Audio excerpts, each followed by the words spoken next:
Hey everybody, thanks for tuning back in with us today. If you want to go to the events tab and print up the sheet for today, it's under there, it's ready for you. We're going to talk today about different types of dysbiosis. Yesterday we talked about what dysbiosis was, and today we're going to talk about the different forms of it that can happen. The first one we'll start with is the one we kind of talked about yesterday, the broad spectrum of dysbiosis. It's just an imbalance of gut bacteria. And that's called bacterial dysbiosis. And so all that would mean is that you would have an overgrowth of bacteria inside of your intestinal tract, any portion of your intestinal tract. Another type of dysbiosis is small bowel bacterial dysbiosis. And people call that SIBO, small intestinal bacterial dysbiosis. Anyhow, so what that would look like is you would have, same thing, an imbalance of bacteria within your small bowel. And that's not very typical, and that's something that is a little bit more rare, and it can cause a lot of problems. And most people who experience this particular type of dysbiosis have a lot more serious symptoms and side effects than they would if it were just a simple dysbiosis. One of the things that's worth mentioning with this, and you'll find a list of these precursors on your sheet, but are things, the issue with small bowel bacterial overgrowth is usually there's something that kind of like triggers it and kickstarts the problem. A lot of times it's some other type of disorder, some like Crohn's, or maybe a surgical procedure of some sort, or dysbiosis that's gone unattended and undealt with for a very long period of time. Different things like, one of the things that is malnutrition, and I find that really fascinating because one of the reasons that one of the side effects of dysbiosis is actually malnutrition. And so basically the more severe a situation becomes, the more these types of issues become more and more of a problem. And then of course they're going to escalate and turn into other issues. All right, so some other things that you'll want to take note of are some of the transitional organisms that can come through and cause more problems with dysbiosis, and that would be different types of parasites. And when you think about parasites, don't just think of like third world countries vomiting diarrhea kind of situation. A lot of parasites don't even really show symptoms. A lot of parasites don't just live in our gut. Many parasites live in your brain or your lungs or your kidneys, lots of different organs. And so one thing that you really want to keep in mind is that they're all around us all the time. You can't avoid them. You could go into a store to get your grocery shopping done or something and run into a microscopic egg and really have no clue that you ran into it. They're just kind of everywhere. So a way to help yourself kind of avoid them is to, good hygiene, wash your hands, don't stick your hands in your mouth. Obviously for children this is kind of a problem, and that's kind of where the population is a little more susceptible. Don't eat foods that can house parasites more easily, like uncooked raw foods, meats in particular, and eat better foods. And we're going to talk a little bit more in depth about why that's helpful in just a minute. Okay, so I'm not going to focus too long on each of those. The other thing that I do want to mention is, when parasites were first mentioned to me, I get all huffy about this section because it's kind of a touchy subject. It's gross, and to think that there's something living inside of me, aside from my cells, is just disturbing, let's be honest. So the first time that the idea was brought to me, I had kind of a hard time with it. And I was like, well, I'm not super skinny, and I don't like eat. And all I guess in my brain, all I was thinking of was like tapeworms, and the kind that make you really very violently ill. And this very dear friend of mine pointed me in the direction of some websites that would help me realize that parasites a lot of times cause obesity. A lot of times they cause you to have the inability to lose weight. Sometimes when you have them, the side effects are really simple side effects like flatulence. Really not supposed to toot so much that we hear it and smell it, and that it smells really rancid. Diarrhea, any sort of stomach cramping. How many of you go through your day and think, oh, my stomach hurts, and you just kind of chalk it up to gas? Maybe you should consider it might be a little bit more than that. as hard as it is to do so. Another thing that really surprised me when I learned about it was that fatigue, constant fatigue, was another sign of dealing with parasites. Or, oh, this one's really fascinating, sleeplessness at night. Like, not necessarily full-blown, can't ever sleep at night, but just waking up and not being able to go back to sleep, or feeling really anxious and not really feeling like you can fall asleep. That's all signs of dealing with parasites. They become active at night when the moon comes out. And so it would make sense that when they're active, that it would give you this nervous, anxious feeling, and that you would wake up and not be able to go back to sleep. And so just keep those things into consideration. Again, like I will say throughout this whole week, go find some more information, do your own research, learn more about the many different kinds that you can come in contact with, and just, you can figure out for yourself if that's something that you need to start paying more attention to.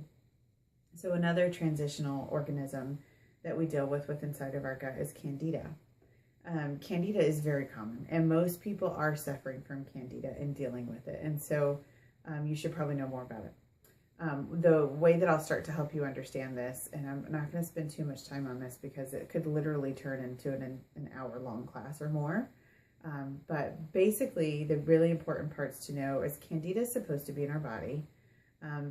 But it's supposed to be in there on a very small percentage. Think like below 10%. Most of us have 40, 50, 60% Candida. I'm going to tell you why in a minute when we go over all these different organisms and bacteria, microbiomes that encounter our gut. But what you want to think about is if you do have it. So if you have an overgrowth of it, I guess is what I should say. And the way that you would figure that out is think about your symptoms. So have you ever had a yeast infection? You probably have an overgrowth of Candida. Have you ever had a sinus infection or sinus drainage that you couldn't get resolved? It's probably Candida. Are your ears itchy frequently? That's a sign of Candida. Do you have a toenail fungus that you have a difficult time getting rid of? Do you have eczema?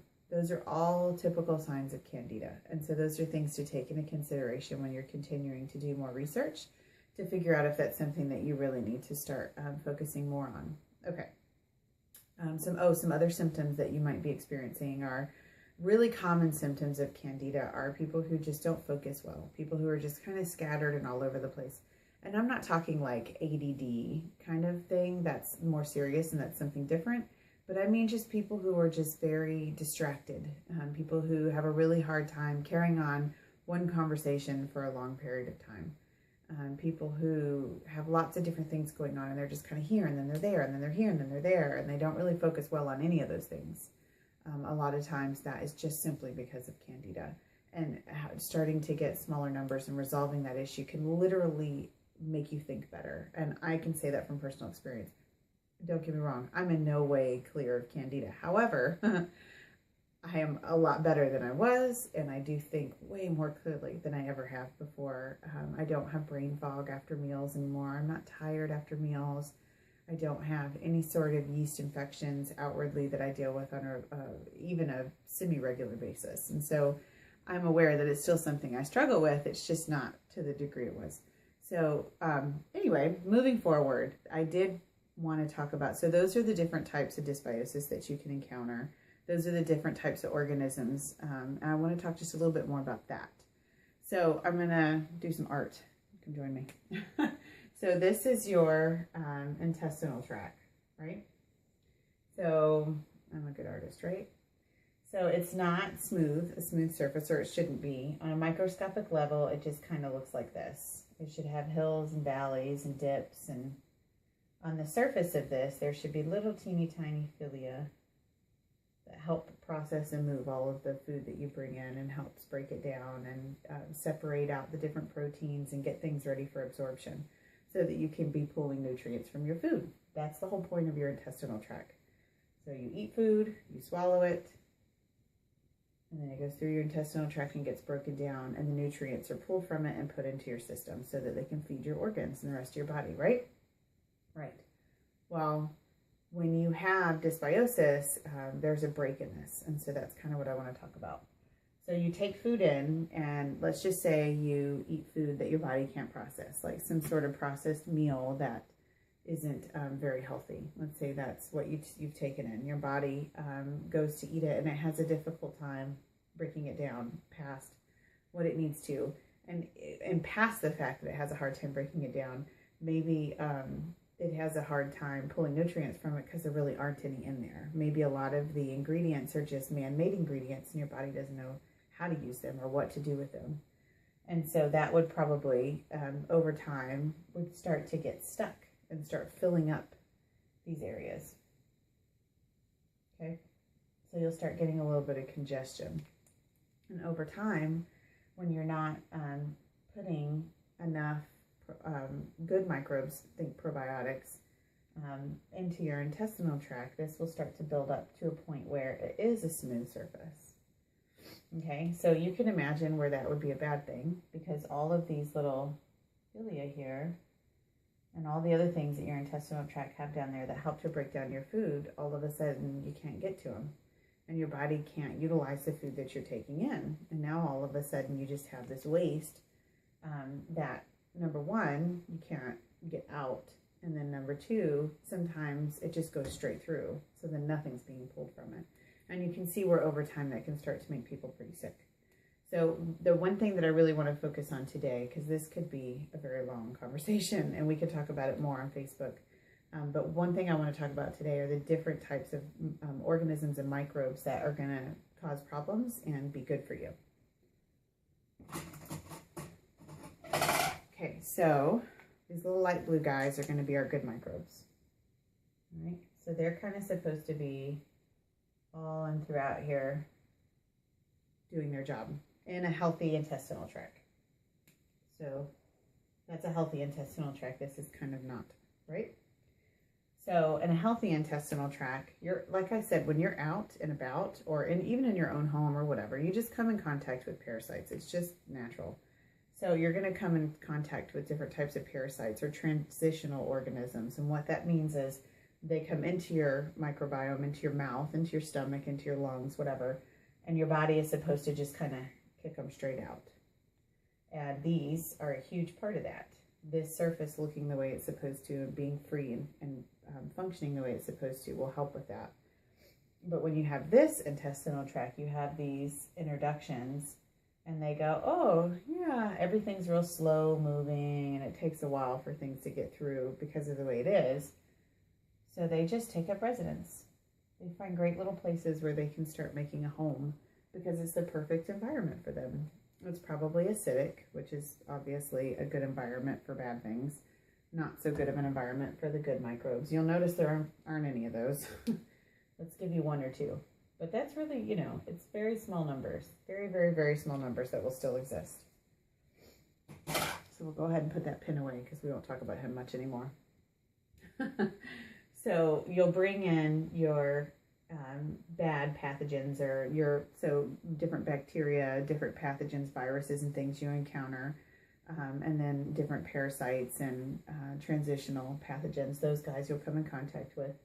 They'll come through here and they'll find a place to take up residence. And there's a couple of different things that happens when they do that that make it so dangerous. So when they come in and they start housing and eating and taking up home, especially if you eat like a really high sugar or high carbohydrate diet, they love that. And so they just get really cozy and they are eating and they are processing this stuff too. And what they bring out is more, they put out more toxins because their waste is toxic, right? So you've got them being toxic and taking all your nutrition if you're eating enough food to get nutrition. And then they're putting out toxins too. And then your body is inflamed because of all of this. Just imagine this is kind of like a pulsy inflammation. So your body's inflamed because of the stress, because it's trying to clean and heal itself. And then it's also going to be producing a lot of mucus to try to push this stuff along. Your body's doing stuff naturally to try to heal itself. It just kind of has a lot fighting against it, so it's very difficult for it to jump back from that. So anyhow, this is the really nice scenario that a lot of us have kicking in our guts. And it causes malnutrition, and it causes leaky gut, which we're going to talk more about tomorrow. And the other thing that you'll want to take into consideration is the candida. How does it play along here? I'm going to grab another marker. So you've got candida, which is supposed to be, 7%. And it's these perfect little beautiful round balls. They just kind of help move the food along and break stuff down too. Maybe not to the degree these guys do, but they are kind of a help. The problem is when you create this environment for them, they get real excited and they get real comfortable, and they actually stem legs. They're really true legs, but they sprout stems is the better way to say that, and they become systemic, and they literally bury themselves in your intestinal lining. So they just kind of take up residence, and then they multiply like crazy and spread everywhere. That's why they can be in your, coming out of your skin, they can be in your ears, anywhere where there's a mucous membrane, they're going to kind of take up residence. Obviously our skin isn't, but the way that it functions would make it work that way. So when you're thinking of eczema, and you're thinking of, and most of you probably have children with eczema, we did for a really long time. Our girls are finally past the eczema stage. We would put melaleuca on it and coconut oil, and we'd read all these remedies, and we'd be trying to treat the skin, treat the skin, treat the skin. Knowing this part of it and realizing that the reason that a lot of this stuff is coming out through the skin, which I'm going to go more in depth in just a second, you can see where putting some melaleuca on the surface isn't going to help any. This is where it's starting. This is where the problem is. It's just pushing its way out through the skin because it has no other way out. And so if you treat the skin, you're treating the skin to help the skin heal from the break of things coming through it. But things aren't going to stop coming through it until you treat the insides.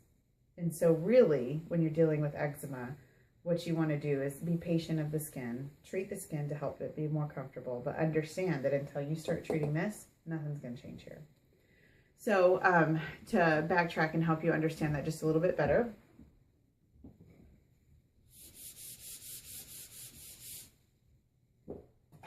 our bodies have many different pathways to get things out, okay? I'm really not an artist. I'm just going to start with that. So just imagine that you have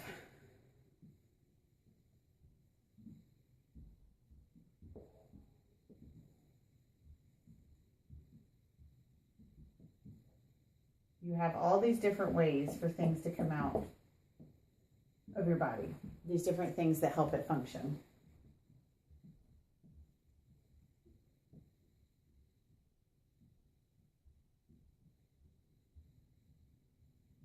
Okay, and then you have the things that push it around. So these are your detox organs. Yes, they're perfectly rendering here. And then this is your lymphatic system helping to push everything around. Okay, this is your skin. So all of these guys, let's just pretend these are, you're looking down at it and these are buckets. They're all totally full. They're full of toxins and full of waste and full of problem. Okay, your lymphatic system is slow and sludgy, okay? And then you're living a lifestyle that continues to dump stuff in all of it. Guess what's happening? They're kind of overflowing. And they're just falling out, overflowing, okay? And then your lymphatic system is really slow and sludgy. And so your body is just pushing things out to the nearest exit. They're like, get out, get out, get out. There's too much. Your body's just trying to do what it knows how to do. It's just trying to clean itself. That is a big cause of eczema. And so I encourage you to look at the inside. We're going to go more into this in future videos. I don't want to give you too much today. So you have different types of dysbiosis. You have bacteria that can get overgrown. You have pathogens that can get overgrown. And you have different organisms like candida and parasites. And parasites is a very umbrella term here because it can talk about so many different things and so many different areas of your gut and your intestinal tract. So you have all these different types of things that overgrow because a lack of, oh, my picture's gone, a lack of the good microbes and a lack of the proper environment. And so what we want to do is start thinking, okay, what does my environment look like? What does my microbiome look like? Am I supplying my body with the microbes that it needs to fight these things and to clean up the environment that is currently there? And then you want to think about how all of it's working together. And so you don't want to think about just the one thing. Let's pretend this is the intestinal tract. It's not just the intestinal tract that's congested. It's more of the organs that are congested. Does this mean you run out and do a bunch of detoxes? No. You just simply start giving the body what it needs, and you give it rest, and you give it time to start pushing things out slowly. So it's taken years to get here. It's not going to happen overnight. No detox is going to make this happen faster. All it's going to do is make all these buckets overflow and push out to the skin, or other organs will start to be, and other cells will start to become affected and make you sicker. That's why when so many people go through a detox, they feel bad. Your body's trying to tell you something. So listen to that. So anyway, I hope that was helpful today. Ask lots of questions, and tomorrow we'll start talking about leaky gut. Thanks, guys.